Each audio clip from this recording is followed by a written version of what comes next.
नमस्कार दोस्तों, आज मैं आपको प्रेमचंद के अंतिम उपन्यास गोदान से परिचित कराती हूँ। गोदान कृषिक जीवन का महाकाव्य है। गोदान प्रेमचंद की सर्वश्रेष्ठ कृति है, जिसमें उन्होंने ग्रामीण और शहरी दोनों की कथाओं को यथार्थ रूप से संतुलित मिश्रित प्रस्तुत किया है। प्रेमचंद की कलम की यह विशेषता है। कहानी आगे शुरू करने से पहले मैं इसके बारे में थोड़ा सा परिचय दे देती हूँ। गोदान होरी की कहानी है। उस होरी की जो जीवन भर मेहनत करता है, अनेक कष्ट सहता है, केवल इसीलिए कि उसकी मर्यादा की रक्षा हो सके, किंतु उसको इसका फल नहीं मिलता है। अनेक प्रयत्न करने के बाद भी वह अपनी मर्यादा नहीं बचा पाता। अंत वह तप के अपने जीवन का होम कर देता है। यह केवल होरी की ही नहीं, उस काल के हर भारतीय किसान की आत्मकथा है। आइए अब विस्तार रूप से हम गोदान का पहला भाग सुनते हैं। होरी राम ने दोनों बैलों को सानी पानी देकर अपनी स्त्री धनिया से कहा, गोबर को ऊख गोड़ने भेज देना, मैं ना जाने कब लौटूं। जरा मेरी लाठी दे दे। धनिया के दोनों हाथ गोबर से भरे थे, उपले पात कर आई थी। बोली, अरे कुछ रस पानी तो कर लो, ऐसी भी क्या जल्दी है। होरी ने अपनी झुर्रियों से भरे हुए माथे को सिकोड़कर कहा, तुझे रस पानी की पड़ी है। मुझे यह चिंता है कि अबेर हो गई तो मालिक से भेंट ना होगी। स्नान पूजा करने लगेंगे तो घंटों बैठे बीत जाएंगे। इसी से कहती हूँ कि कुछ जलपान कर लो, और आज ना जाओगे तो कौन सा हर्ज होगा, अभी तो परसों गए थे। तू जो बात नहीं समझती उसमें टांग क्यों अड़ाती है। भाई मेरी लाठी दे दे और अपना काम देख। यह इसी मिलते जुलते रहने का प्रसाद है। यह इसी मिलने जुलने का प्रसाद है कि अब तक जान बची है, नहीं कहीं पता ना लगता कि किधर गए। गांव में इतने आदमी तो हैं, किस पर बेदखली नहीं आई, किस पर कुड़की नहीं आई। जब दूसरे के पांव तले अपनी गर्दन दबी हुई है तो उन पाँव को सहलाने में ही कुशल है।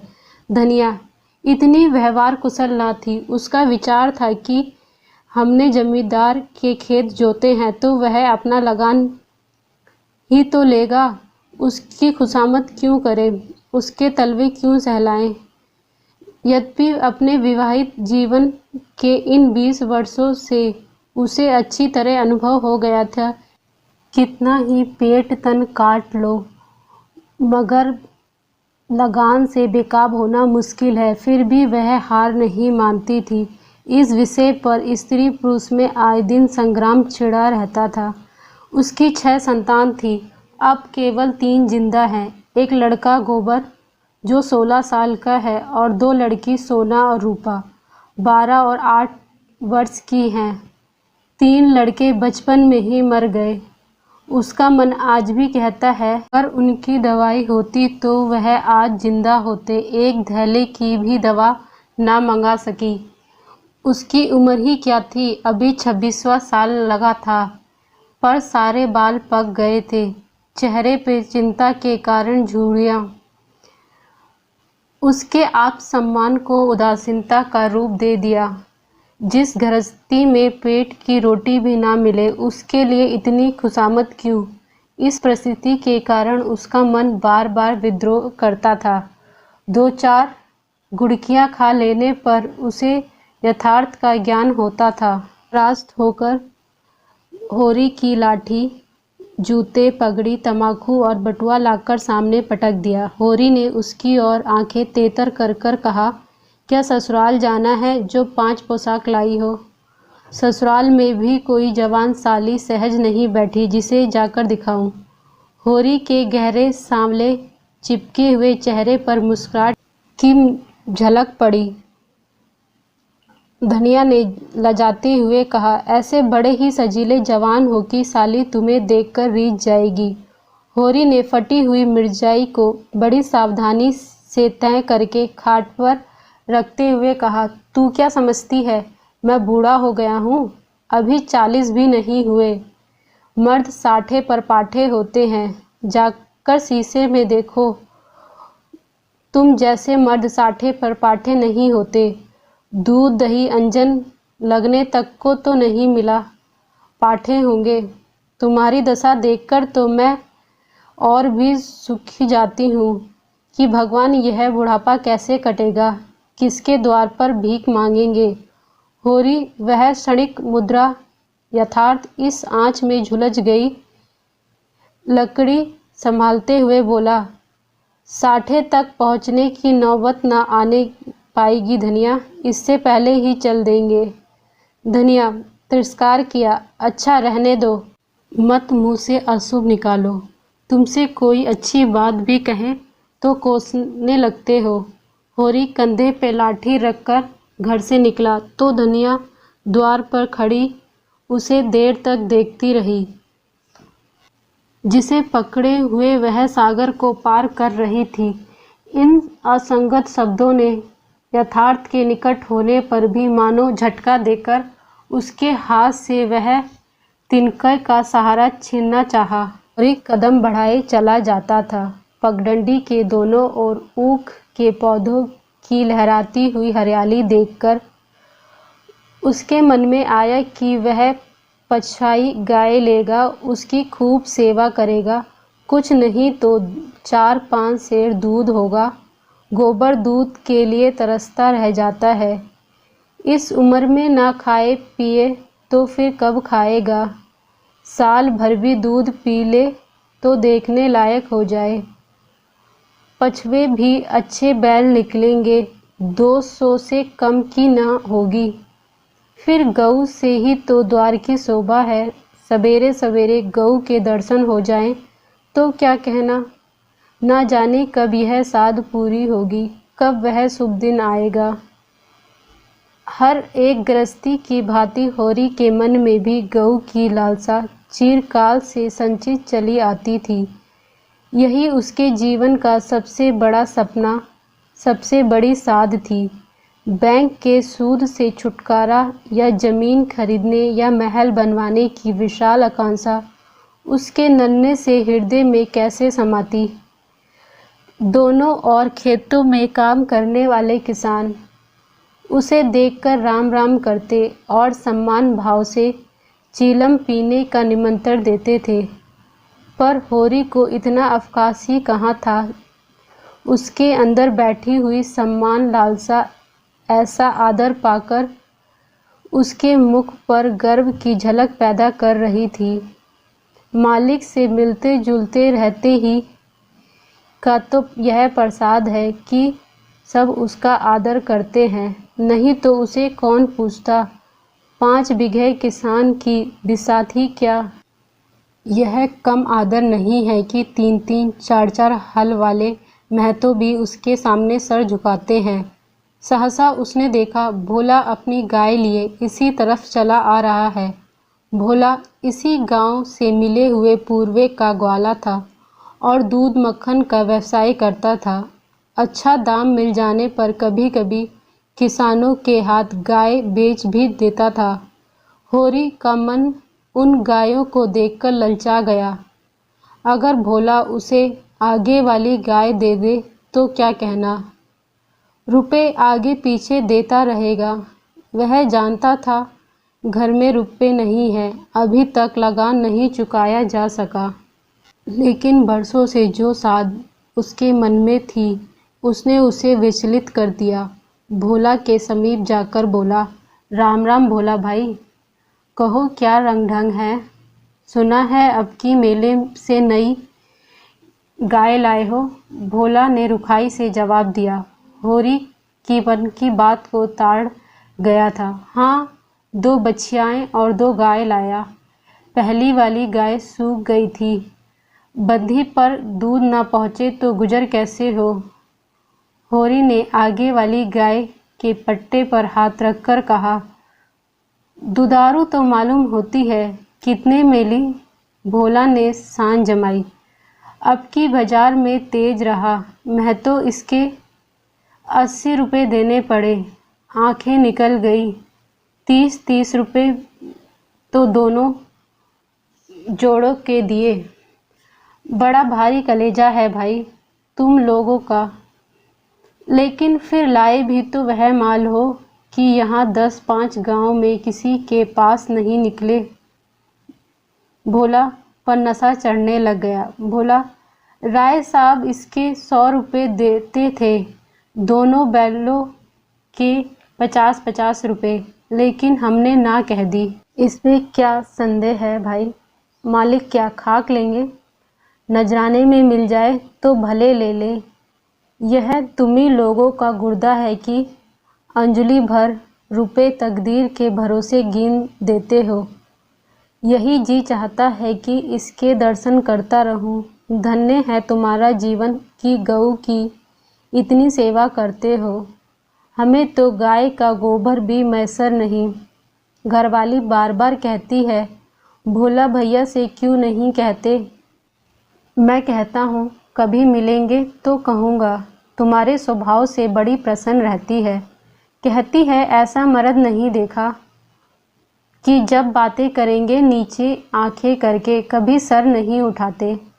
भोला पर जो नशा चढ़ रहा था उसे इस भरपूर प्याले ने और गहरा कर दिया। बोला, आदमी वही है जो दूसरे की बहू बेटी को अपनी समझे। जो दुष्ट किसी महरिया की ओर ताके उसे गोली मार देना चाहिए। यह तुमने लाख रुपए की बात कह दी भाई। बस सज्जन वही है जो दूसरों की आबरू समझे। जिस तरह मर्द के मर जाने से औरत अनाथ हो जाती है, उसी तरह औरत के मर जाने से मर्द के हाथ पांव टूट जाते हैं। मेरा घर तो उजड़ गया महतो, कोई एक लोटा पानी देने वाला भी नहीं। पिछले वर्ष भोला की स्त्री लू लग जाने से मर गई थी। यह होरी जानता था, लेकिन वह यह ना जानता था कि स्त्री की लालसा उसकी आंखों में इतनी सजल हो गई थी। होरी को आसन मिल गया। पुरानी मसल झूठी थोड़ी है, बिना घरनी के घर भूत का डेरा। कहीं सगाई क्यों ठीक नहीं कर लेते? ताक में हूँ मैं तो, पर कोई जल्दी फंसता नहीं। 50-100 रुपये खर्च करने को भी तैयार हूँ, जैसी भगवान की इच्छा। अब मैं भी फिराक में रहूँगा। भगवान चाहेंगे तो जल्दी घर बस जाएगा। बस यही समझ लो कि उबर जाऊँगा भैया। घर में खाने को बहुत है, 4 पसेरी रोज़ दूध हो जाता है, लेकिन किस काम का? होरी, मेरे ससुराल में एक महरिया है, 3-4 साल हुए उसका आदमी उसे छोड़कर कलकत्ता चला गया।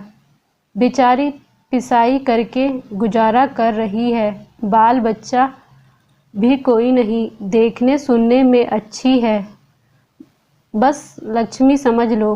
भोला का सिकुड़ा हुआ चेहरा जैसे चिकना गया। आशा में कितनी सुधा है। बोला, अब तो तुम्हारा ही सहारा है महतो। छुट्टी हो तो चलो एक दिन देख आएं। मैं ठीक ठाक करके तब तुमसे कहूँगा। बहुत उतावली करने से भी काम बिगड़ जाता है। जब तुम्हारी इच्छा हो तब चल लो। उतावली काहे कि इस कबरी गाय पर मन ललचाया हो? लो तो ये ले लो। यह गाय मेरे मन की नहीं है दादा। मैं तुम्हें नुकसान नहीं पहुंचाना चाहता। अपना धर्म यह नहीं है कि मित्रों का गला दबाएं। जैसे इतने दिन बीते वैसे और भी दिन बीत जाएंगे। तुम ऐसी बातें करते हो होरी, जैसे हम और तुम दो हैं। तुम गाय ले जाओ, दाम जो चाहे दे देना। जैसे मेरे घर में रही वैसे तुम्हारे घर में रही। 80 रुपये में ली थी, तुम 80 ही दे देना। जाओ। लेकिन मेरे पास नगद नहीं है दादा, समझ लो। तो तुमसे नगद मांगता कौन है भाई? होरी की छाती गज भर की हो गई। 80 रुपये में गाय महंगी ना थी। ऐसा अच्छा डील डॉल, दोनों जून में 6-7 सेर दूध सीधी, ऐसा कि बच्चा भी धूले। इसका तो एक एक बाछा 100-100 का होगा। द्वार पर बंधेगी तो द्वार की शोभा भी बढ़ जाएगी। उसे अभी कोई 400 रुपये देने थे, लेकिन उधार को वह एक तरह का मुफ्त समझता था। कहीं भोला की सगाई ठीक हो गई तो 1-2 साल तो वह बोलेगा ही नहीं। सगाई ना भी हुई तो होरी का क्या बिगाड़ता। यही तो होगा कि भोला बार बार तगादा करेगा, बिगड़ेगा, गाली देगा। लेकिन होरी को इसकी शर्म ना थी। इस व्यवहार का वह आदी था। कृषिक जीवन का तो यह प्रसाद है। भोला के साथ वह छल कर रहा था, पर यह छल उसकी नीति में छल ना था, ये केवल स्वार्थ सिद्धि थी। और यह कोई बुरी बात ना थी। इस तरह का तो छल वह दिन रात करता रहता है। घर में 2-4 रुपये पड़े रहने पर भी वह महाजन के सामने कसम खा जाता था कि 1 पाई नहीं है। सन में कुछ गीला कर देना और रुई में कुछ बिलोन भर देना उसकी नीति में जायज़ था। अब भोला ने गाय की पगिया होरी के हाथ में देते हुए कहा, ले जाओ महतो, तुम भी क्या याद करोगे। 6 सेर दूध लेना। चलो मैं तुम्हारे घर तक पहुंचा देता हूँ। शायद तुम्हें अनजान समझकर रास्ते में कुछ दिक्कत करे। अब तुमसे सच कहता हूँ, मालिक 90 रुपये देते थे, पर उनके यहाँ गऊ की क्या कदर। मुझसे लेकर किसी हकीम हकाम को देते। हकीम गाँव की सेवा का मतलब जानता है, वह तो खून चूसना जानता है। जब तक दूध देती रखते, फिर किसी के हाथ बेच देते। किसके पल्ले पड़ती कौन जाने। रुपए सब कुछ नहीं है भैया, कुछ अपना धर्म भी तो है। तुम्हारे घर में आराम से रहेगी, तुम उसकी सेवा करोगे, प्यार करोगे, गऊ हमें आशीर्वाद देगी। तुमसे क्या कहूँ भैया, घर में चुंगल भर भी भूसा नहीं रहा। रुपए सब बाजार में निकल गए। सोचा था महाजन से कुछ लेकर भूसा ले लूँ। महाजन का पहला नहीं चुका, उसने इनकार कर दिया। इतने जानवर को क्या खिलाएं, यही चिंता मारे डालती है। चुटकी चुटकी भर खिलाऊं तो मन भर रोज का खर्च है। भगवान ही पार लगाए तो लगाए।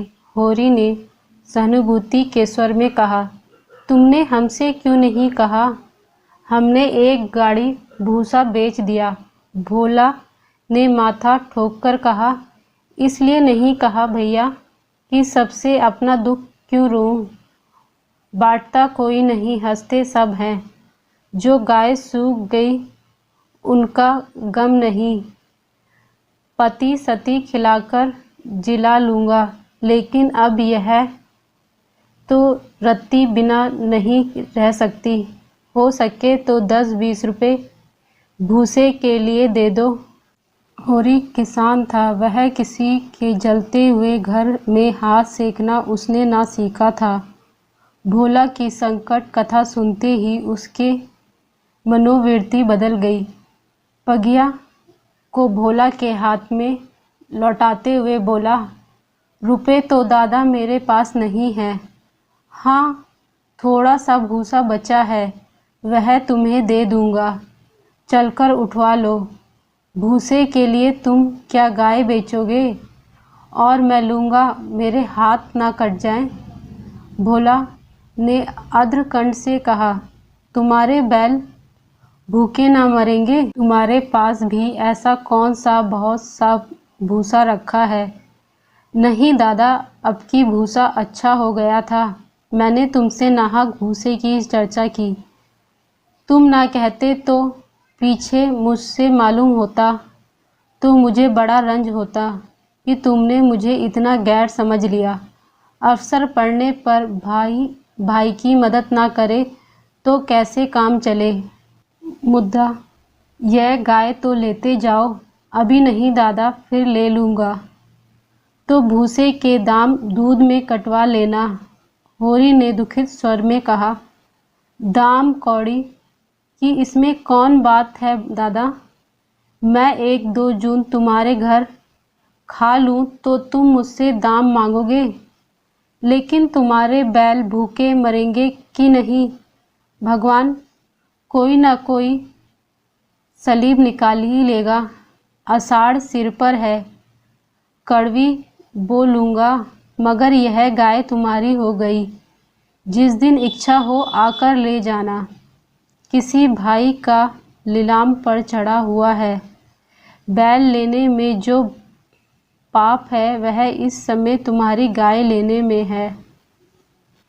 होरी चाहता तो वह खुशी से गाय लेकर घर की राह लेता। भोला जब नगद नहीं मांगता तो स्पष्ट था कि वह भूसे के लिए गाय नहीं बेच रहा है, बल्कि इसका कुछ और आशय है। लेकिन जैसे पत्तों की खड़खड़ पर घोड़ा आकारण ही ठिठकता है और मारने को आगे कदम बढ़ाता है, वही दशा होरी की थी। संकट की चीज लेना पाप है, यह बात जन्म जन्मांतरों से उसकी आत्मा का अंश बन गई थी। भोला ने गदगदा कंठ से कहा, तो किसी को भेज दूं भूसा के लिए? होरी ने जवाब दिया, अभी तो राय सब की ड्योढ़ी पर जा रहा हूँ, वहाँ से घड़ी भर में लौटूंगा, तब किसी को भेज देना। भोला की आंखों में आंसू भर गए। बोला, तुमने आज मुझे उबार दिया होरी भैया। मुझे अब मालूम हुआ कि मैं संसार में अकेला नहीं हूँ, मेरा कोई हित है। एक क्षण के बाद उसने फिर कहा, उस बात को भूल न जाना। होरी ने आगे बढ़ा तो उसका चित्त प्रसन्न था। मन में एक विचित्र स्फूर्ति हो रही थी। क्या हुआ? 5-10 मन भूसा चला गया। बेचारा संकट में पड़कर अपनी गाय तो ना बेचेगा। जब मेरे पास 4 पैसा हो जाएगा तब गाय खोल लूँगा। भगवान करे कोई महरिया मिल जाए, फिर कोई बात नहीं। उसने पीछे फिरकर देखा। कबरी गाय पूँछों से मक्खी उड़ाती, सिर हिलाती मस्तानी झूमती चली जाती थी, जैसे बंदरिया के बीच कोई रानी हो। कैसा शुभ होगा वह दिन जब द्वार पर गाय बंधेगी। होरी बेलारी में रहता था, राय साहब अमरपाली सेमरी में। दोनों गांव में केवल 5 मील का अंतर है। पिछले सत्याग्रह में संग्राम राय साहब ने बड़ा यश कमाया था। काउंसिल के मेंबर को छोड़कर जेल चले गए थे। तब से उनके इलाके में असमियों को उनसे बड़ी श्रद्धा हो गई थी। राय साहब राष्ट्रवादी होने पर भी हुकाम से मेलजोल बनाए रखते थे। उनकी नज़र में कोई डलिया और कर्मचारी की दस्तूरियाँ जैसी कई तैसी चली जाती थी। सत्य और संगीत के प्रेमी थे, ड्रामा के शौकीन, अच्छे वक्ता, अच्छे लेखक, अच्छे निशानबाज। उनकी पत्नी को मरे हुए आज 10 साल हो चुके थे, मगर दूसरी शादी ना की थी। हंस बोलकर अपने विधुर जीवन को बहलाते रहते थे। होरी ड्योढ़ी पर पहुंचा तो देखा जेठ के दशहरे के अवसर पर होने वाले धनुष युग की बड़ी जोरों से तैयारी हो रही है। कहीं रंगमंच बन रहा है तो कहीं मंडप, कहीं मेहमान और अतिथि गृह, कहीं दुकानदारों के लिए दुकानें। धूप तेज हो गई थी पर राय साहब खुद काम में लगे हुए थे। अपने पिता से संपत्ति के साथ साथ उन्होंने राम शक्ति भी पाई थी और धनुष यज्ञ को नाटक के रूप में उसे विशिष्ट मनोरंजन का साधन बना दिया था। होरी मंडप में खड़ा सोच रहा था कि अपने आने की सूचना कैसे दूं कि सहसा राय साहब इधर ही आ निकले और उसे देखते ही बोले, अरे तू आ गया होरी, मैं तुझे बुलाने वाला ही था। देख, अब कि तुझे राजा जनक का माली बनना पड़ेगा, समझ गया ना। जिस वक्त श्री जानकी जी मंदिर में पूजा करने जाती हैं, उसी वक्त तुझे एक गुलदस्ता लिए खड़ा रहना होगा और जानकी जी को भेंट करेगा। गलती ना करना। और देख, आसमियों को ताकीद कर दे कि यह कह देना कि सबके सब शगुन करने आए। मेरे साथ कोठी में आ, तुझसे कुछ बात करनी है। वह आगे आगे कोठी की ओर चले, होरी पीछे पीछे चला। वहीं एक घने वृक्ष की छांव में एक कुर्सी पर बैठ गए और होरी को जमीन पर बैठने का इशारा करके बोले, समझ गया मैंने क्या कहा। हमें इन्हीं 5-7 दिनों में 20,000 का प्रबंध करना है। कैसे होगा समझ नहीं आता। तुम सोचते होंगे मुझ टके के आदमी से मालिक क्यों अपना दुखड़ा ले बैठे। किसे अपने मन का हाल कहूँ, ना जाने क्यों तुम पर विश्वास होता है। इतना जानता हूँ कि तुम मन में मुझ पर हंसोगे नहीं, और हंसोगे भी तो तुम्हारी हंसी बर्दाश्त कर सकता हूँ, नहीं सह सकता उनकी हंसी जो बराबर के हैं। उनकी हंसी में ईर्ष्या, व्यंग और जलन है, और वह क्यों ना हंसेंगे। मैं भी तो उनकी दुर्दशा और विपत्ति और पतन पर हंसता हूँ, दिल खोल कर, तालियां बजाकर। संपत्ति और सहृदयता में बैर है। हम भी दान देते हैं, धर्म करते हैं, लेकिन जानते हो क्यों? केवल अपने बराबर वालों को नीचा दिखाने के लिए। हमारा दान धर्म कोरा अहंकार है।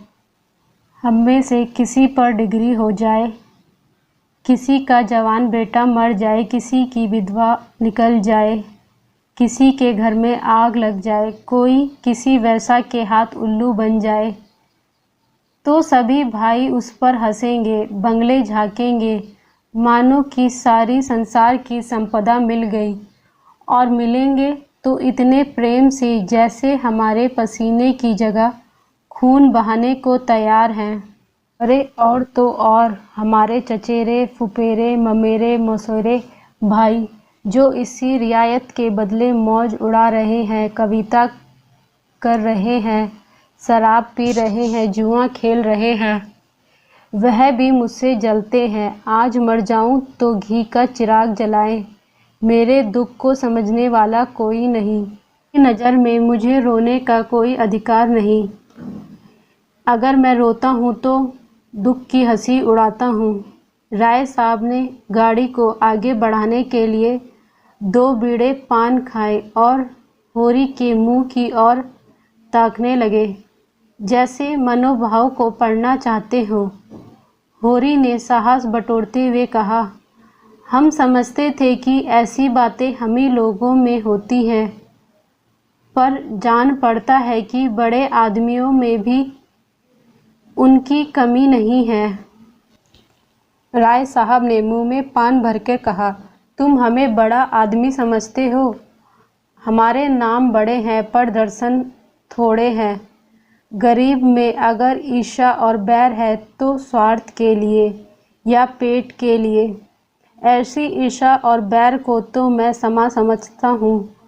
हमारे मुंह की रोटी कोई छीन ले तो उसके गले में उंगली डालकर निकालना हमारा धर्म हो जाता है। अगर हम छोड़ दे तो देवता हैं। बड़े आदमियों की ईर्ष्या और बैर केवल आनंद के लिए है। हम इतने बड़े आदमी हो गए हैं कि हमें नीचता और कुटिलता में ही निस्वार्थ और परम आनंद मिलता है। राय साहब ने फिर गिलोरी दान से गिलोरियाँ निकालकर मुंह में भर ली। कुछ और कहने वाले थे कि एक चपरासी ने आकर कहा, सरकार, बेगार ने काम करने से इनकार कर दिया। कहते हैं जब तक हमें खाने को ना मिलेगा हम काम ना करेंगे। हमने धमकाया तो सब काम छोड़कर अलग हो गए। राय साहब के माथे पर बल पड़ गए। आंखें निकालकर बोले, चलो मैं इन दुष्टों को ठीक करता हूँ। जब कभी खाने को नहीं दिया तो आज यह नई बात क्यों? एक आने रोज के हिसाब से मंजूरी मिलेगी जो हमेशा मिलती रही, और इस मंजूरी पर काम करना होगा तो सीधे करें या टेढ़े। फिर होरी की ओर देखकर बोले, तुम अब जाओ होरी, मैं अपनी तैयारी करूं। जो बात मैंने कही उसका ख्याल रखना। तुम्हारे गांव से मुझे कम से कम 500 की आशा है। राय साहब झल्लाते हुए चले गए। होरी ने मन में सोचा, अभी यह कैसी कैसी नियत और धर्म की बातें कर रहे थे और एकाएक इतने गर्म हो गए। सूर्य सिर पर आ गया था। उसके तेज से अभिभूत होकर वृक्ष के नीचे अपना पसार समेट लिया। आकाश पर गर्द छाई हुई थी और सामने की पृथ्वी कांपती हुई जान पड़ती थी। होरी ने अपना डंडा उठाया और घर चला। शगुन के रुपए कहाँ से आएंगे, यही चिंता उसके सिर पर सवार थी। होरी अपने गांव के समीप पहुंचा तो उसने देखा अभी तक गोबर खेत में ऊख गोड़ रहा है और दोनों लड़कियां भी उसके साथ काम कर रही हैं। लू चल रही थी, जैसे प्रकृति ने वायु में आग घोल दी हो। यह सब अभी तक खेत में क्यों है? क्या काम के पीछे जान देने पर तुले हुए हैं? वह खेत की ओर चला और दूर से ही चिल्लाकर बोला, आता क्यों नहीं गोबर? क्या काम ही करता रहेगा? दोपहर ढल गई, कुछ सूझता नहीं। उसे देखते ही तीनों ने कुदालें उठा ली और उसके साथ हो लिए। गोबर सांवला लंबा इकहरा युवक था, जिसे काम में रुचि न मालूम होती थी। प्रसन्नता की जगह मुख पर असंतोष और विद्रोह था। वह इसलिए काम में लगा हुआ था कि वह दिखाना चाहता था कि उसे खाने पीने की फिक्र नहीं। बड़ी लड़की सोना लज्जाशील कुमारी थी, सांवली, सुडौल, प्रसन्न और चंचल।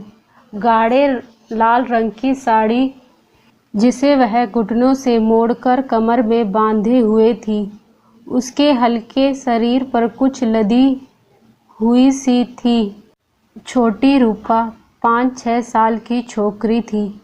मैली, सिर पर बालों का एक घोंसला सा बना हुआ, एक लंगोटी कमर में बांधे, बहुत ही ढीठ और रानी। रूपा ने होरी की टांगे में लिपटकर कहा, काका देखो, मैंने एक ढेला भी नहीं छोड़ा। बहन कहती है जा पेड़ तले बैठ, ढेले ना तोड़ ले जाएंगे। काका तो मिट्टी कैसे बराबर होगी? होरी ने उसे गोद में उठाया, प्यार करते हुए कहा, तूने बहुत अच्छा काम किया बेटी, चल घर चलें। कुछ देर अपने विद्रोह को दबाए रहने के बाद गोबर बोला, यह तुम रोज रोज मालिकों की खुशामद करने क्यों जाते हो? बाकी ना चुके तो प्यादा आकर गालियाँ सुनाता है, बेगार देनी ही पड़ती है। नज़र नजराना सब तो हमसे भरा जाता है, फिर किसी की गुलामी क्यों सहे, क्यों सलामी करे? यह समय यही भाव होरी के मन में आ रहे थे, लेकिन लड़के के इस विद्रोह भाव को दबाना जरूरी था। बोला, सलामी ना करने जाए तो रहे कहाँ? भगवान ने जब गुलाम बना दिया तो अपना बस कहाँ है? गोबर ने कटाक्ष किया। बड़े आदमियों की हाँ में हाँ मिलाने से कुछ ना कुछ आनंद तो मिलता ही है। नहीं लोग मेंबरी के लिए क्यों खड़े हों? जब सिर पर पड़ेगी तब मालूम होगा बेटा। अभी जो चाहे कह लो। पहले मैं भी सब बातें सोचा करता था, पर अब मालूम हुआ कि हमारी गर्दन दूसरे के पैरों के नीचे दबी हुई है, अकड़कर निभा नहीं हो सकता। पिता पर अपना क्रोध उतारकर गोबर कुछ शांत हो गया और चुपचाप चलने लगा। सोना ने देखा रूपा बाप की गोद में चढ़ी बैठी हुई है तो ईर्ष्या हुई। उसे डांटकर बोली, अब गोद से उतरकर पाँव क्यों नहीं चलती? क्या पाँव टूट गए हैं? रूपा बाप की गर्दन में हाथ डालकर ढिठाई से कहा, ना उतरेंगे, जाओ। काका बहन हमको रोज चिढ़ाती है कि तू रूपा है, मैं सोना हूँ, मेरा नाम कुछ और रख दो। होरी ने सोना की बनावट रोज देखकर कहा, तू इससे चिढ़ती क्यों है? सोनिया, सोना तो देखने को है, निभाा तो रूप से होता है। रूपा ना हो तो रुपए कहाँ से बने बता? सोना ने अपने पक्ष का समर्थन किया। सोना ना हो तो मोहरे कैसे बने, नथिया कहाँ से आए? गोबर भी विनोदमय विवाद से शरीक हो गया। रूपा से बोला, तू कह तो सोना तो सूखी पत्ती की तरह पीला होता है, रूपा तो उजला है जैसे सूरज। सोना बोली, शादी ब्याह में पीली साड़ी पहनी जाती है, उजली साड़ी का कोई महत्व नहीं। रूपा इस दलील में परास्त हो गई। गोबर और होरी की कोई दलील इसके सामने ठहर ना सकी। होरी को एक नई युक्ति सूझ गई। बोला, सोना बड़े आदमियों के लिए है, हम गरीबों के लिए तो रूपा ही है। जैसे जौ राजा को कहते हैं, गेहूँ चमार को, इसलिए ना कि गेहूँ बड़े आदमी खाते हैं, जौ हम लोग खाते हैं। सोना के पास इस सलप की युक्ति का कोई जवाब ना था। परास्त होकर बोली, तुम सब ना जाने एक और हो गए, नहीं रुपया का रुलाना छूट जाता। रूपा ने उंगली मटकाकर कहा, ए राम सोना चमार, ए राम सोना चमार। इसी विजय का उसे इतना आनंद हुआ कि बाप की गोद में रह ना सकी, जमीन पर कूद पड़ी। उछल उछल कर यही रट लगाए, रूपा राजा सोना चमार, रूपा राजा सोना चमार। ये लोग घर पहुँचे तो धनिया द्वार पे खड़ी इनकी बाट जो रही थी। रुष्ट होकर बोली, आज इतनी देर क्यों की गोबर? काम के पीछे कोई परवाना नहीं दे देता। फिर पति से गर्म होकर कहा, तुम भी वहाँ से कमाई करके लौटे तो खेत पहुँच गए, खेत कहीं भागा जाता था? द्वार पर था। होरी और गोबर एक एक कलसा पानी सिर पर उड़ेला, रूपा को नहलाया और भोजन करने गए। जौ की रोटी थी पर गेहूं जैसी सफ़ेद और चिकनी। रहर की दाल थी जिसमें कच्चे आम पड़े हुए थे।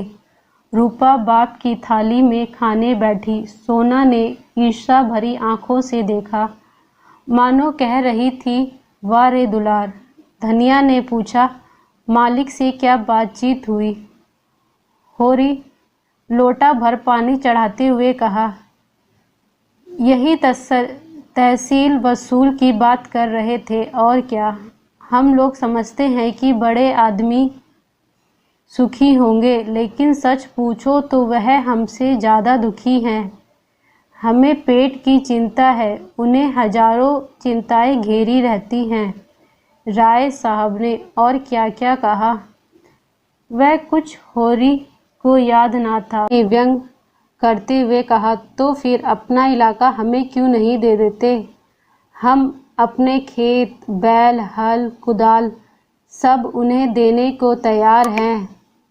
करेंगे बदला, यह सब धूर्तता है, निरी मोटरी मर्दरी। जिसे दुख होता है वह दर्जनों मोटर नहीं रखता, महलों में नहीं रहता, हलवा पूड़ी नहीं खाता, नाच गाने में लिप्त होता। मज़े से राजा राज का सुख भोग रहे हैं और उसी पर दुखी हैं। होरी ने झुंझलाकर कहा, अब तुमसे बहस कौन करे भाई। होरी ने प्रतिवाद किया, यह सब कहने की बात है, हम लोग दाने दाने को मोहताज हैं, देह पर साबित कपड़ा नहीं, चोटी का पसीना एड़ी तक आ जाता है, तब भी गुजारा नहीं हो पाता। उन्हें क्या, मज़े से गद्दी पर लगाए बैठे हैं, सैकड़ों नौकर चाकर हैं, हजारों आदमियों पर हुकूमत है, रुपए ना जमा होते पर सुख तो सभी तरह के भोगते हैं। धन लेकर ही आदमी क्या करता है। तुम्हारी समझ में हम और वह बराबर हैं? भगवान ने तो सबको बराबर बनाया ही नहीं है बेटा। छोटे बड़े भगवान के घर से बनकर आते हैं, संपत्ति बड़ी तपस्या से मिलती है, उन्होंने पुण्य जन्म में ऐसे कर्म किए हैं, उनका आनंद भोग रहे हैं। हमने कुछ नहीं सच्चा तो भोगे क्या। यह सब मन को समझाने की बात है। भगवान सबको बराबर बनाते हैं। यहाँ जिसके हाथ में लाठी है वह गरीब को कुचलकर बड़ा आदमी बन जाता है। यह तुम्हारा भ्रम है। मालिक आज भी 4 घंटे रोज भगवान का भजन करते हैं। किसके बल पर यह दान धर्म होता है? अपने बल पर नहीं, किसान के बल पर और मजदूरों के बल पर। यह ताप का धन कैसे? इसलिए दान धर्म करना पड़ता है। भगवान का भजन भी इसलिए होता है कि भूखे नंगे रहकर भगवान को भजन करें। तो हम भी देखें।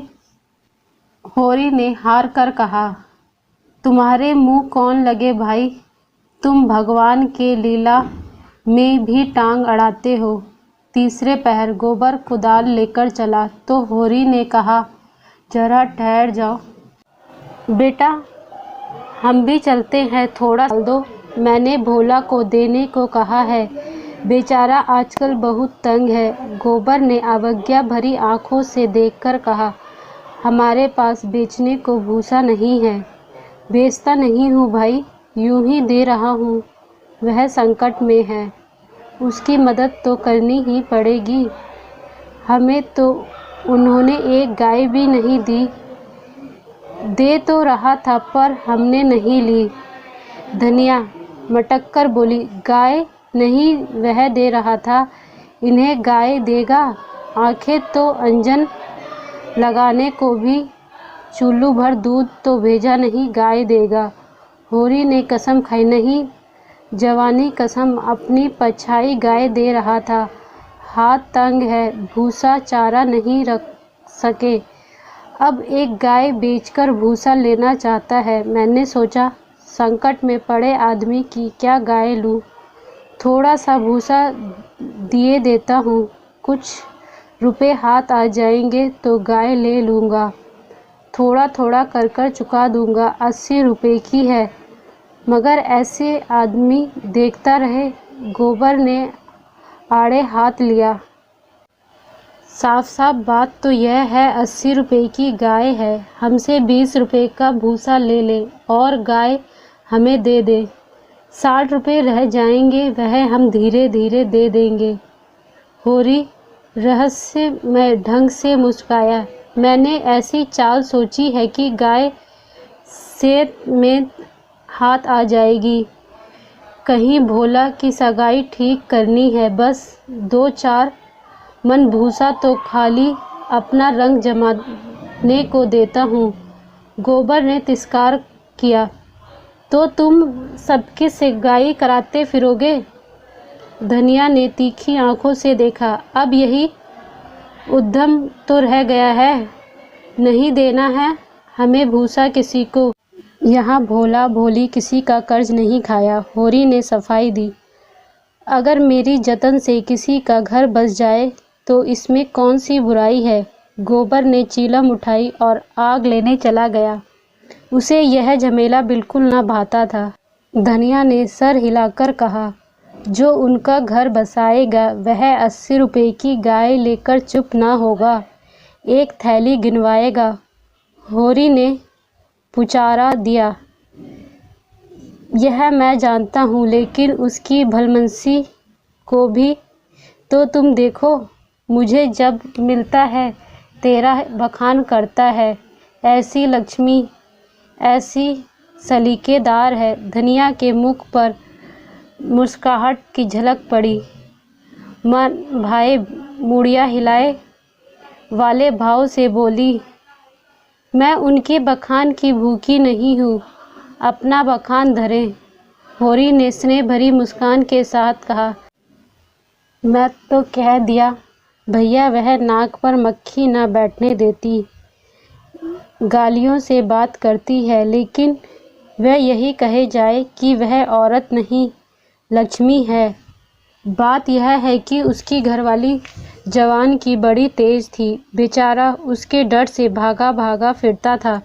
कहता था, जिस दिन तुम्हारी घरवाली का मुंह सवेरे देख लेता हूँ उस दिन कुछ न कुछ ज़रूर हाथ लग जाता है। मैंने कहा, तुम्हारे हाथ लगता होगा, यहाँ तो रोज़ देखते हैं, कभी पैसे की भेंट नहीं होती।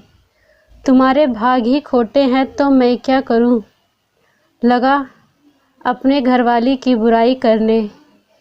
भिखारी को भीख तक नहीं देती थी, झाड़ू लेकर मारने को दौड़ती थी। लालचीन ऐसी थी कि नमक तक को दूसरों से मांग लेती थी। मरने पर किसी की क्या बुराई करूं देख कर जल उठती थी। भोला बड़ा गमखोर था, उसके हाथ में निभा ना हो सका। दूसरा होता तो जहर खाकर मर जाता। मुझसे 10 साल बड़े होंगे भोला, पर राम राम पहले ही करते हैं।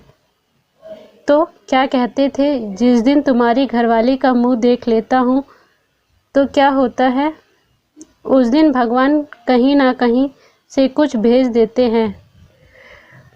भी वैसी ही चटोरिन मिली। अब की सबों ने 2 रुपए के खरबूजे उधार खा डाले। उधार मिल जाए तो फिर उन्हें चिंता नहीं होती कि देना भी पड़ेगा या नहीं। अरे भोला, रोते काहे हो। गोबर आकर बोला। भोला दादा आ पहुँचे। मन 2 मन भूसा है, उन्हें दे दो, फिर उनकी से गाय ढूंढने निकलो। धनिया ने समझाया, आदमी द्वार पर बैठा है, उसके लिए खाट वाट तो डाली नहीं, ऊपर से लगे बुनबुनाने। कुछ तो भलमनसी सीखो, पानी भरकर रख दो, हाथ मुंह धोए, कुछ रस पानी पिला दो। मुसीबत में ही आदमी दूसरे आदमी के सामने हाथ फैलाता है। होरी बोला, रस वस का काम नहीं है, कौन कोई पाहुन है। धनिया बिगड़ी, पाहुन और कैसे होते हैं, रोज रोज तो तुम्हारे द्वार पर नहीं आते, इतनी देर से धूप धाम में घूमे आए, प्यास लगी होगी। रुपया देखकर डब्बे में तमाकू है कि नहीं, गोबर के मारे कहीं को बची होगी। दौड़कर 1 पैसे की तमाकू सवाइन की दुकान से ले आ। भोला कि आज जितनी खातिर हुई और कभी ना हुई होगी। गोबर ने खाट डाल दी। सोना रस घोल लाई, रूपा तमाकू भरकर लाई। धनिया द्वार पर किवाड़ की आड़ से खड़ी अपने कानों से अपना बखान सुनने के लिए अधीर हो रही थी। भोला ने चीलम हाथ में लेकर कहा, अच्छी घरनी घर आ जाए तो समझ लो लक्ष्मी आ गई। वही जानती है छोटे बड़े का आदर सत्कार कैसे करना चाहिए। धनिया के हृदय में उल्लास और कंपन हो रहा था। चिंता और निराशा और अभाव जैसे आहत आत्मा इन शब्दों में एक कोमल शीतल स्पर्श का अनुभव कर रही थी। होरी जब भोला का खांचा उठाकर भूसा लाने अंदर चला तो धनिया भी पीछे पीछे चली। होरी ने कहा, जाने कहाँ से इतना बड़ा खांचा मिल गया, किसी बड़भूजे से मांग लिया होगा। मन भर से तो काम ना भरेगा तो 2 खांचे दे दियो, 2 मन निकल जाएंगे। धनिया फूली हुई थी। मामलात की आंखें तेज होती हुई बोली, तो किसी को न्योता ना दो और दो तो भरपेट खिलाओ। तुम्हारे पास फूल पत्र लेने थोड़ी ना आए हैं कि चंगेरी लेकर चलते। देते ही हो तो 3 खांचे दे दो। भला आदमी लड़कों को क्या नहीं लाया, अकेले कहाँ तक ढोएगा, जान निकल जाएगी। 3 खांचे तो मेरे दिए ना जाएंगे, तब क्या 1 खांचा देकर टालोगे? गोबर से कह दो अपना खांचा भरकर उनके साथ चला जाए। गोबर ऊख गोड़ने जा रहा है, एक दिन ना गोड़े से ऊख ना सूख जाएगी।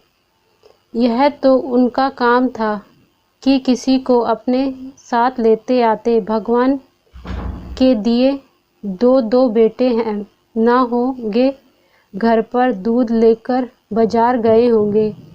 यह तो अच्छी दिल लगी है कि अपना माल भी दो उसके घर तक पहुंचाओ। लाद दे, लाद दे, लादने वाला साथ कर दे। अच्छा भाई, कोई मत जाओ, मैं पहुंचा दूंगी। बड़ों की सेवा करने में कोई लाज नहीं। और 3 खांचे उन्हें दे दूं तो क्या बैल खाएंगे?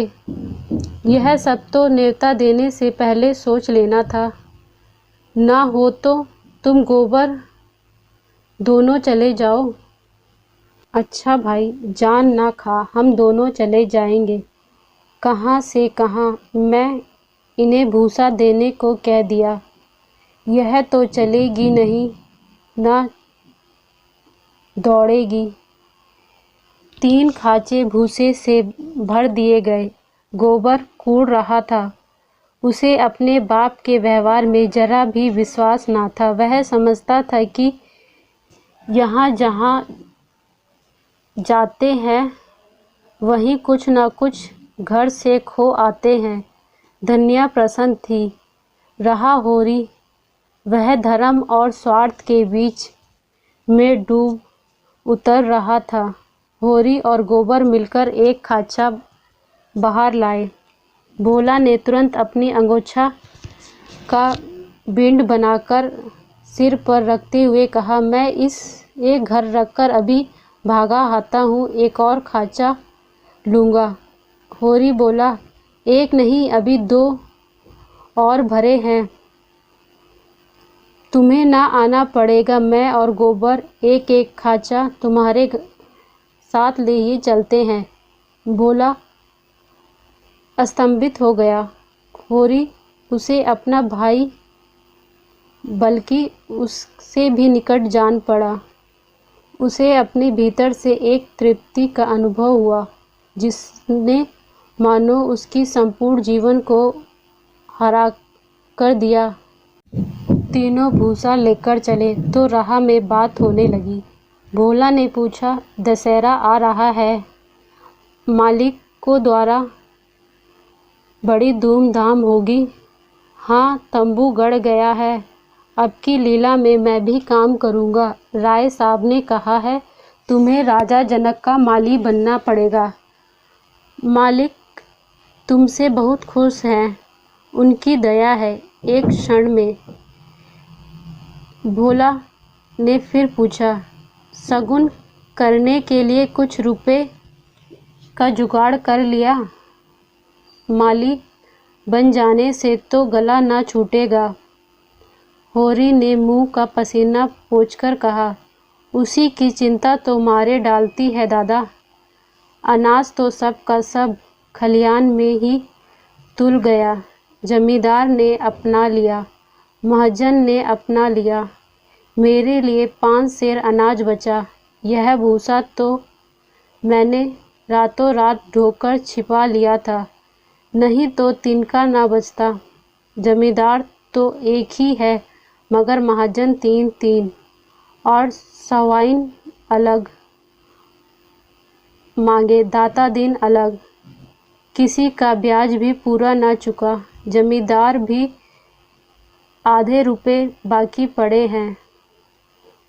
जन्म ही इसलिए हुआ है कि अपना रक्त बहाएं और बड़ों का घर भरें। मूल का दुगना सूद चुके हैं, पर अभी मूल ज्यों का त्यों सिर पर सवार है। लोग कहते हैं शादी गमी में, तीरथ बरत में हाथ बांधकर खर्च करो, मुद्रा रास्ता कोई नहीं दिखाता। राय साहब के बेटे के ब्याह में 20,000 लुटा दिए। उनसे कोई कुछ नहीं कहता, उनसे कोई कुछ नहीं पूछता। वैसे ही मर्जात तो सबकी है। भोला ने करुणा भाव से कहा, बड़े आदमी की बराबरी तुम कैसे कर सकते हो भाई? आदमी तो हम भी हैं भाई। कौन कहता है कि तुम आदमी हैं?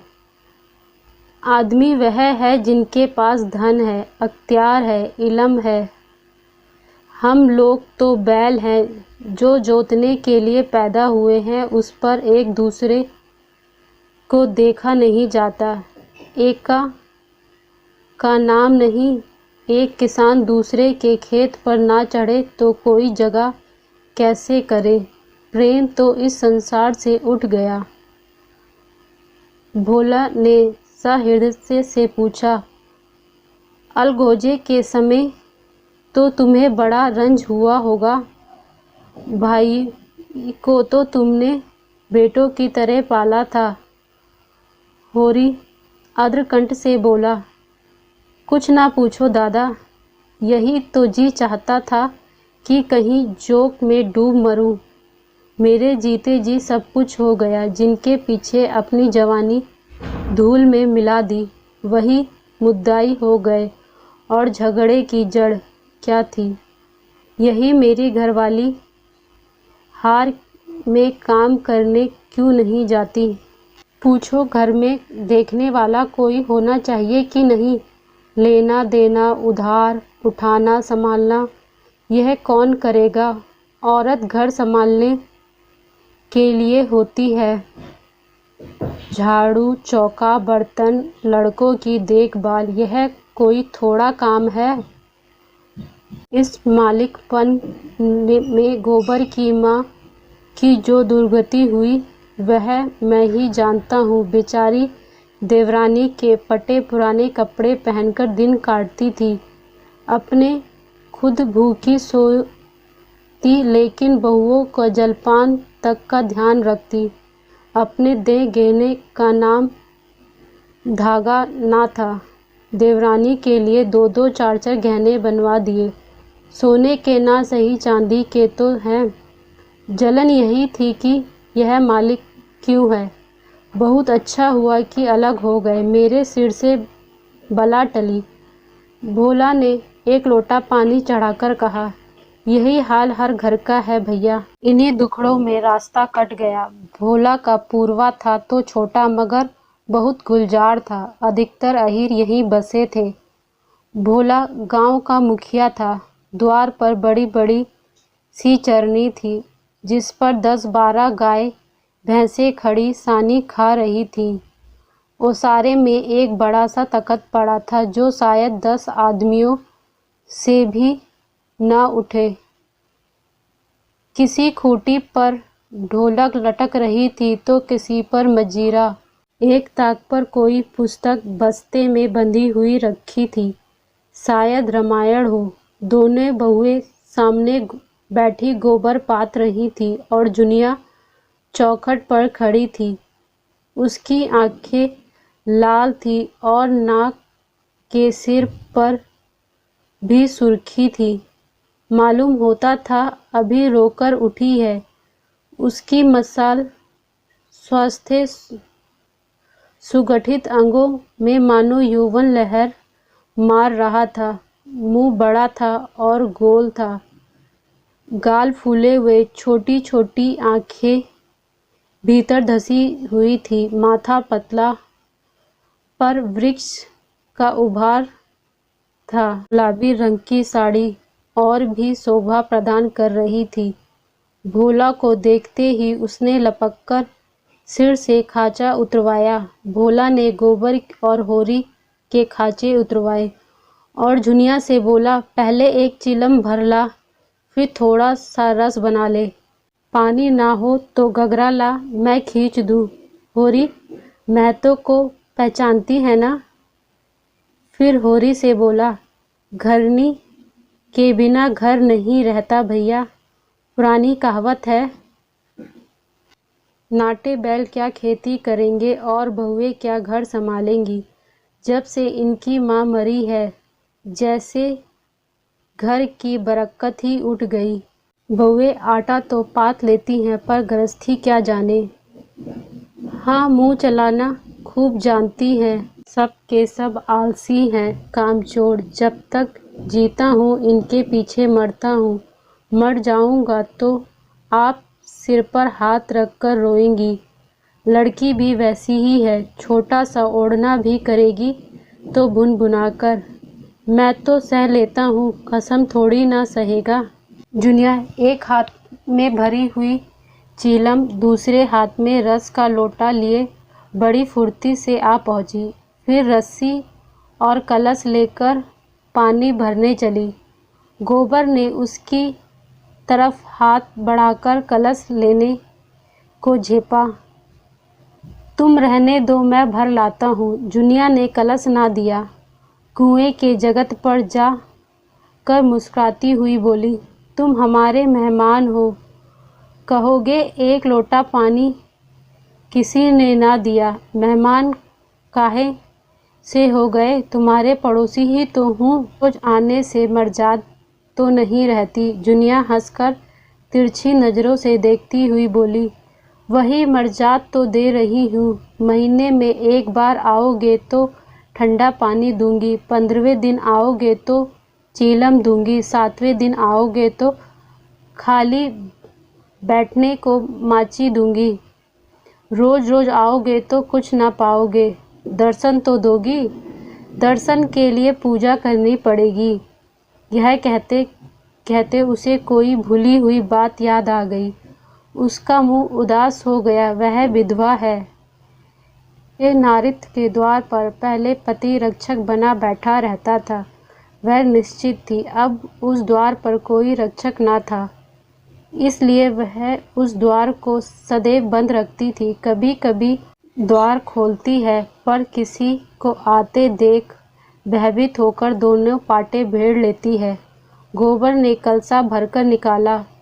सबों ने रस पिया और चीलम तमाकू पीकर लौटे। भोला ने कहा, कल तुम आकर गाय ले जाना गोबर, इस वक्त तो सानी पानी खा रही है। गोबर की आंखों उसी गाय पर लगी हुई थी और मन ही मन मुग्ध हो जाता। गाय इतनी सुंदर सडोल है, इसकी उसने कल्पना ना की थी। होरी ने लोभ को रोक कर कहा, मंगवा लूँगा, जल्दी क्या है। तुम्हें जल्दी ना हो, हमें जल्दी है। उसे द्वार पर देखकर तुम्हें वह बात याद रहेगी, उसकी मुझे बड़ी फिक्र है दादा। तो कल गोबर को भेज देना। दोनों अपने अपने खांचे सिर पर रखे और आगे बढ़े। दोनों इतने प्रसन्न थे मानो ब्याह कर लौटे हों। होरी को तो अपनी अभिलाषा पूरे होने का हर्ष था, और बिना पैसे के। गोबर को भी बहुमूल्य वस्तु मिल गई थी। उसके मन में अभिलाषा जाग उठी थी। अवसर पाकर उसने पीछे की ओर देखा। झुनिया द्वार पर खड़ी थी, आशा की भांति अधीर चंचल। रात भर उसको नींद नहीं आई। नीम के पेड़ के नीचे बांस की खाट पर पड़ा। बार बार तारों की ओर देखता। गाय के लिए नाद गाड़नी है। अभी तो बाहर ही रहेगी, लेकिन चौमासे में उसके लिए कोई दूसरी जगह ठीक करनी होगी। बाहर लोग नज़र लगा देते हैं। कभी कभी तो ऐसा टोना टाटका कर देते हैं कि दूध ही सूख जाता है। थन को हाथ लगाने नहीं देती। लात मारती हैं। नहीं नहीं, बाहर नाद गाड़ना ठीक नहीं रहेगा। साहब नज़र के लिए मुंह फैलाएंगे। छोटी छोटी बात के लिए राय साहब के पास फरियाद ले जाना उचित नहीं है। भीतर ही बांधूंगा। आंगन है तो छोटा सा, लेकिन एक मुड़ैया डाल देने से काम चल जाएगा। अभी पहला ही बयान है। 5 सेर से कम क्या दूध देगी? सेर भर तो गोबर ही को चाहिए। रुपया दूध देखकर ललचती रही है। अब पिए तो जाने। कभी 2-4 सेर मालिक को दे दिया करूँगा। को भी रुपए देने चाहिए। उसे सगाई के ढोसले में क्यों डालूं? जो आदमी अपने पर इतना विश्वास करे, उसे दगा करना नीचता है। 80 रुपए की गाय मेरे विश्वास पर दी है। जब तक गाय द्वार पर ना आए, नाद गाड़ना ठीक नहीं। कहीं भोला बदल ना जाए। किसी कारण से गाय ना दी तो सारे गांव में तालियां पीटने लगेगा। चले थे गाय लेने पट्ठे, इतनी फुर्ती से नाद गाड़ दी, मानो इसी कसर थी।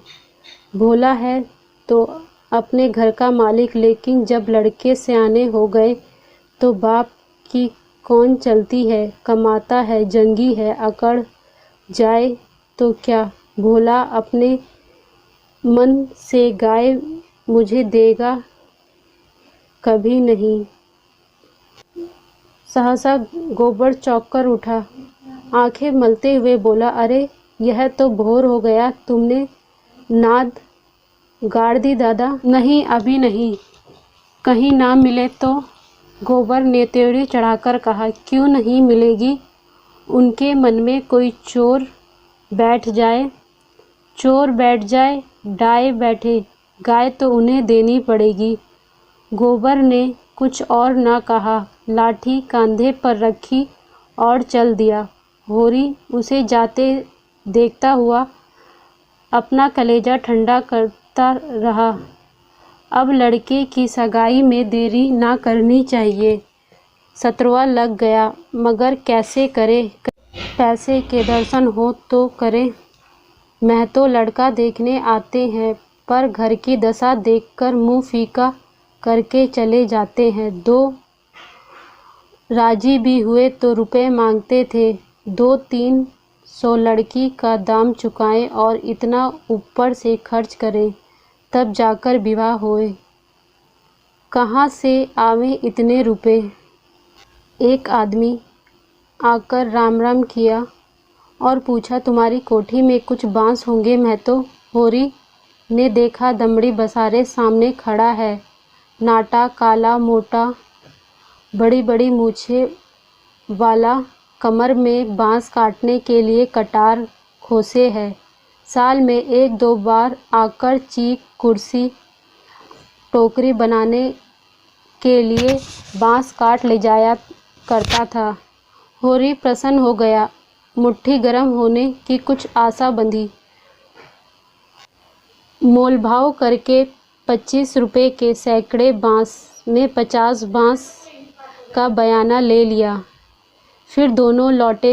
होरी ने चीलम पिलाई, जलपान कराया और रसमय भाव से बोला, मेरे बांस कभी 30 रुपए से कम नहीं जाते, लेकिन तुम घर के आदमी हो, तुमसे क्या मोलभाव करता। तुम्हारा वह लड़का जिसकी सगाई हुई थी, अभी परदेश से लौटा या नहीं? सौदा पट गया। चौधरी ने मिजाई उतारकर छान पे रख दी और बांस काटने लगा। ऊख में सिंचाई हो रही थी। हीरा की बहू कलेवा लेकर कुएं पे जा रही थी। चौधरी को बांस काटते हुए देखा। घूंघट के अंदर से बोली, कौन बांस काटता है? यह बांस नहीं कटेगा। चौधरी ने हाथ रोककर कहा, बांस मोल लिया है। 15 रुपये सैकड़े बयाना हुआ है, सेत में नहीं काट रहा। हीरा बहू अपने घर की मालकिन थी। उसी के विद्रोह से भाइयों में बंटवारा हुआ था। धनिया को परास्त करके शेर हो गई थी।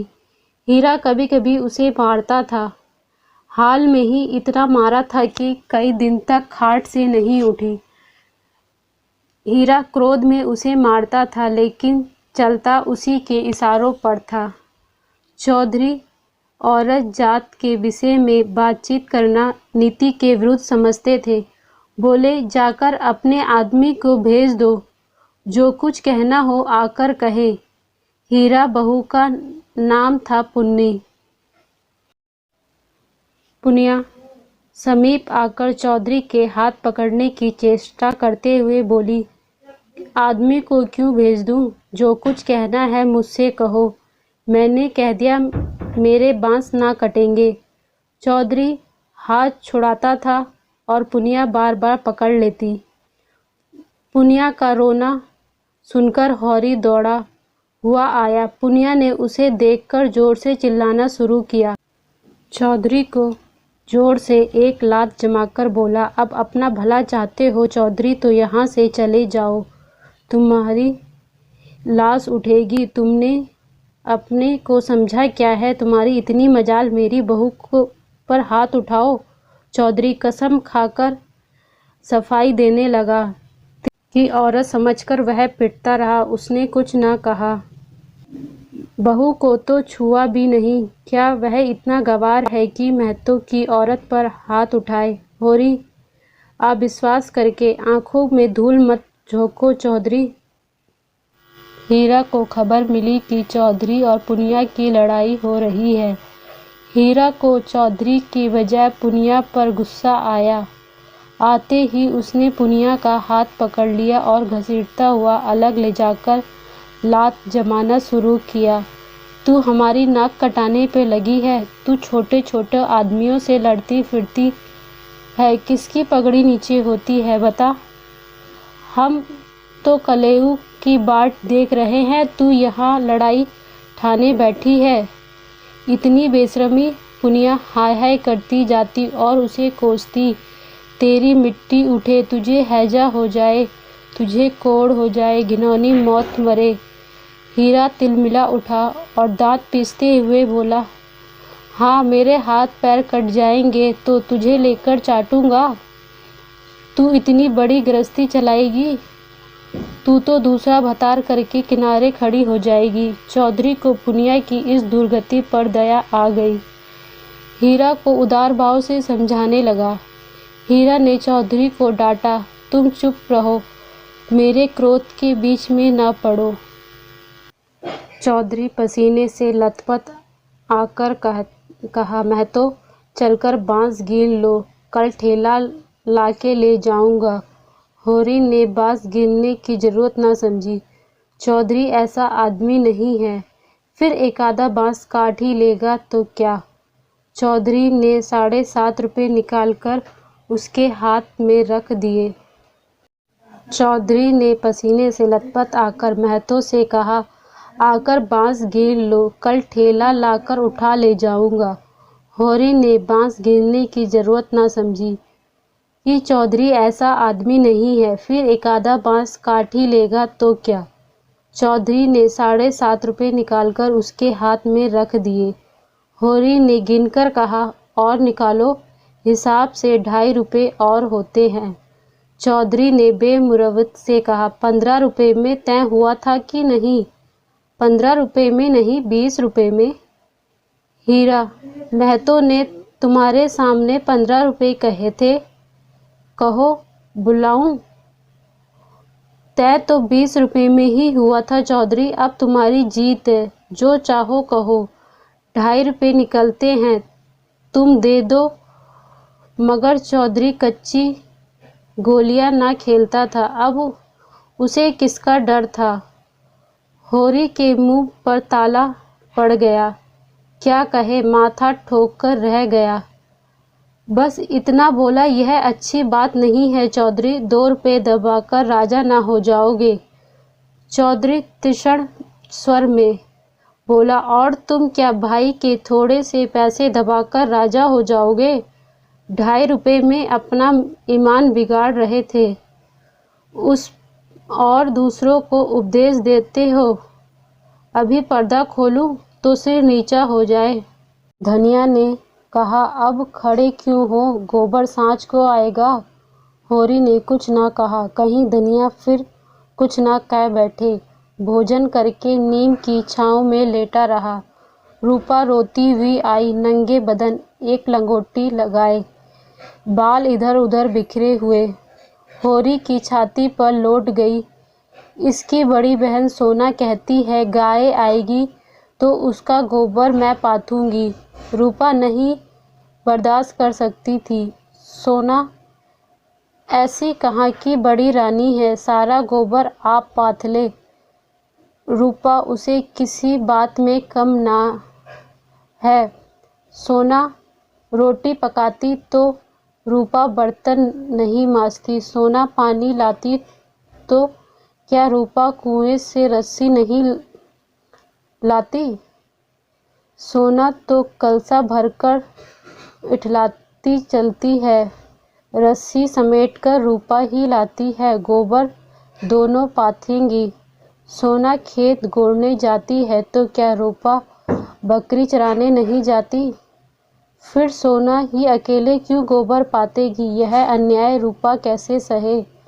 होरी ने उसे भोलेपन पर मुंद होकर कहा, नहीं, गाय का गोबर तू पाथना। सोना गाय के पास आए तो भगा देना।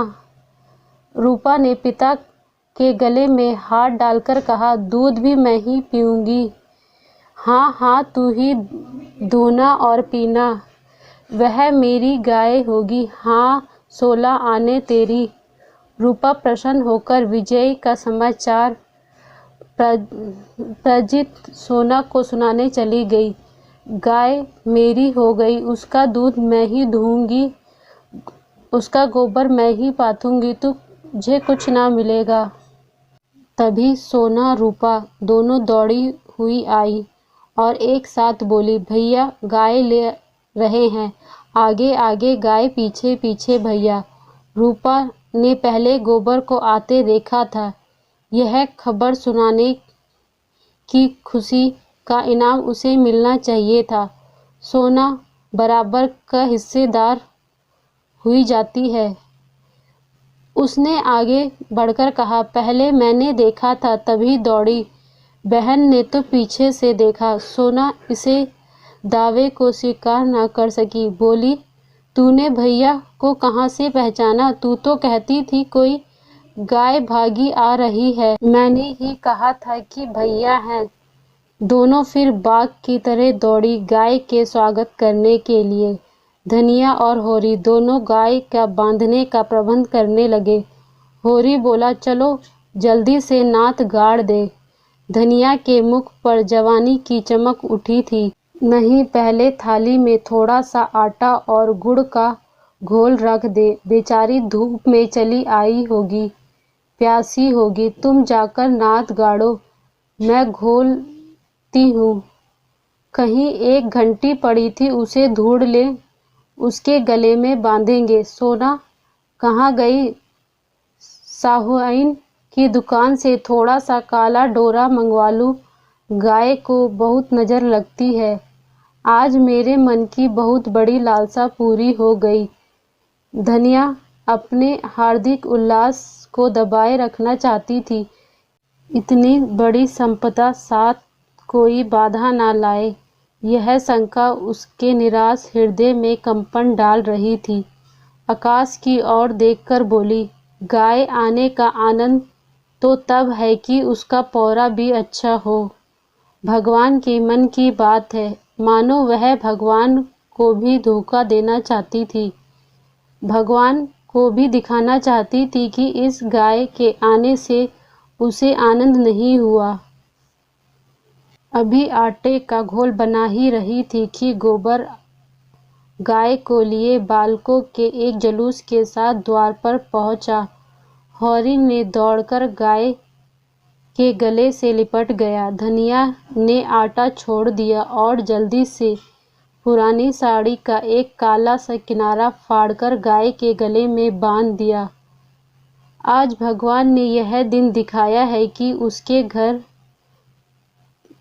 गायों के चरण से पवित्र हो गया। यह सौभाग्य न जाने किस पुण्य से प्राप्त हुआ। धनिया, खड़े क्यों हो? आंगन में नाद गाड़ो। आंगन में जगह कहाँ है? बहुत जगह है, मैं तो बाहर ही गाड़ता हूँ। पागल ना बनो, गांव का हाल जानकर भी अनजान बनते हो। अरे बित्ते भर आंगन में कहाँ बांधेगी भाई? जो बातें नहीं जानते हो उसमें टांग मत अड़ाया करो। होरी सचमुच आपे में ना था। गऊ उसके लिए केवल भक्ति और श्रद्धा की वस्तु ही नहीं, सजीव संपत्ति थी।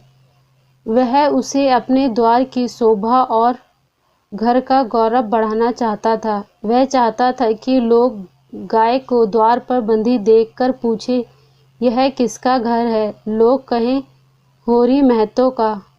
तभी लड़की वाले भी उसकी विभूति से प्रभावित होंगे। आंगन में बंधेगी तो कौन देखेगा? धनिया इसके विपरीत। धनिया का बस चलता तो उसे वह आठों पहरे अंदर छिपाकर रखती, 7 पर्दों में। किंतु हमेशा होरी की जीत होती। वह अपने पक्ष पर अड़ जाता। धनिया को दबना पड़ता था। लेकिन आज धनिया के सामने होरी की एक न चली। धनिया लड़ने को तैयार हो गई। गोबर मगर गाय डोली में तो बैठकर आई ना थी। कैसे संभव था कि गांव में इतनी बड़ी बात हो जाए और तमाशा ना लगे? जिसने सुना सब काम छोड़कर देखने आए। मामूली देसी गाऊ नहीं, भोला के घर से 80 रुपए में आई थी। होरी 80 रुपए क्या देगा? 50-60 रुपए में लाए होंगे। गाय का आना भी अभूतपूर्व बात थी। बैलों तो 50 रुपए के भी आए, 100 के भी आए, लेकिन गाय के लिए इतनी बड़ी रकम देना क्या खाक का खर्च करेगा? यह तो ग्वालों का ही कलेजा है कि अंजलि रुपए गिन आते हैं। गाय क्या है? साक्षात देवी का रूप है। तांता लगा हुआ था। होरी दौड़कर सबका सत्कार कर रहा था। दौड़ दौड़ कर सबका सत्कार करता। वहीं दाता दीन लाठी लुटकाते हुए आए। पोपले मुंह से बोले, कहाँ हो होरी? तनकी हम भी तुम्हारी गाय देख लो, सुना है बड़ी सुंदर है। होरी बड़े सम्मान से पंडित जी को आंगन में ले गया और महाराज ने गऊ को अपने पुराने अनुभवी आँखों से देखा। सींगें देखी, थन देखा, पट्टा देखा और घनी सफ़ेद भौहें के नीचे छिपी हुई आँखों में जवानी की उमंग भरकर बोला, कोई दोष नहीं है बेटा, भला भौरी है, सब ठीक है। भगवान चाहेंगे तो तुम्हारे भाग खुल जाएंगे, अच्छे लक्षण है। होरी ने आनंद के सागर में डुबकियां खाते हुए कहा, सब आपका आशीर्वाद है दादा। होरी ने सुरती थूकते हुए बोला, ये आशीर्वाद नहीं है बेटा, भगवान की दया है, यह सब प्रभु की दया है। रुपए नगद दिए हैं? होरी नहीं। होरी ने डरते डरते धनिया से कहा, ना शोभा आया ना हीरा आई, सुना ना होगा। धनिया बोली, तो कहाँ कौन बुलाने जाता है? तू बात तो समझती नहीं, लड़ने को तैयार रहती है।